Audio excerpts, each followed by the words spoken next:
इतर प्रांतांमधून मुंबईत येणाऱ्यांची एक क्रेज म्हणजे फिल्म स्टार्सचे बंगले पाहण्याची. मोठमोठ्या कलाकारांच्या बंगल्याबाहेर त्यांना एकदा तरी पाहण्यासाठी लोकांची गर्दी जमते. पण मुंबईत एक असा शापित बंगला होता ज्याने 3 मोठ्या फिल्म स्टार्सचं करिअर उद्ध्वस्त केलं. त्यानंतर तर भूताचा बंगला म्हणून त्याची ओळख अधिक पक्की झाली. कार्टर रोडवर अरबी समुद्राच्या शेजारी असलेला हा बंगला एका अँग्लो इंडियन कुटुंबाचा होता. हा बंगला विकत घेणारे पहिले बॉलिवूड सेलिब्रिटी होते भारत भूषण. भारत भूषण यांनी या बंगल्यात शिफ्ट होण्यापूर्वी Baiju Bawra, Mirza Ghalib, gateway of India, Barsaat ki Raat असे अनेक मोठे सिनेमे केले होते. पण या बंगल्यात आल्यानंतर काही दिवसांनी त्यांचे सिनेमे फ्लॉप होऊ लागले. आणखी काही वर्षांनी भारत भूषण यांचं स्टारडम संपुष्टात आलं आणि ते कर्जात बुडाले. भारत भूषण यांनी हा बंगला विकला. त्यानंतर हळूहळू हा बंगला खंडर सारखा दिसू लागला. लोक त्याला शापित म्हणू लागले. 1960 मध्ये राजेंद्र कुमार यांना या बंगल्याविषयी माहिती मिळाली. जुबली कुमार म्हणून ओळख मिळालेले राजेंद्र कुमार यांनी हा बंगला अतिशय उत्तम ठिकाणी असल्यामुळे तसेच अगदी स्वस्त दरात म्हणजे त्यावेळच्या 60,000 रुपयांमध्ये मिळत असल्यामुळे खरेदी केला. मनोज कुमार यांच्या सल्ल्यानुसार या बंगल्याचं नाव डिम्पल असं ठेवण्यात आलं, जे नाव राजेंद्र कुमार यांच्या मुलीचं देखील होतं. बंगल्यामध्ये सकारात्मक ऊर्जा निर्माण व्हावी म्हणून राजेंद्र कुमार यांनी राहायला येण्यापूर्वी विधिवत पूजा घातली.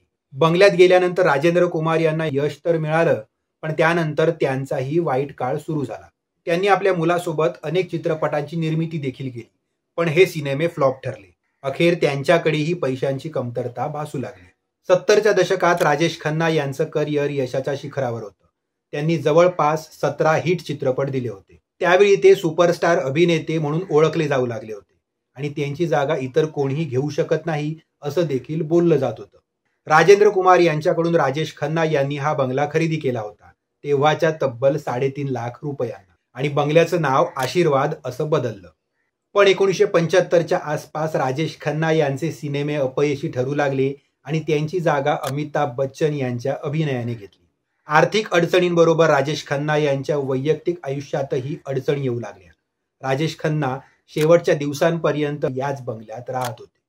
यानंतर हा बंगला शापित आहे असा लोकांचा दृढ समज झाला आणि त्यानंतर त्याला भूत बंगला या नावानेच अधिक प्रसिद्धी मिळाली. 2014 मध्ये एका उद्योगपतीने हा बंगला विकत घेतला आणि 2 वर्षांनी तो रिडेव्हलपमेंटसाठी पाडण्यात देखील आला. तो बंगला आज त्याच्या मूळ जागी नाही, पण त्याच्याशी संबंधित अशा गोष्टी आजही लोकांच्या चर्चेचा विषय आहेत.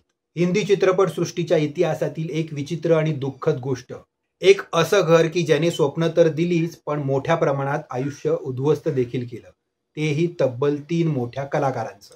तुम्हाला काय वाटतं हे आम्हाला जरूर कळवा. आणि आजची माहिती आवडल्यास लाईक, कमेंट, शेअर करा. चॅनलला सबस्क्राईब करून बेल आयकॉन प्रेस करायला विसरू नका. पुन्हा भेटूच एका नव्या भागात एका नव्या ऑफबीट गोष्टीसोबत. धन्यवाद.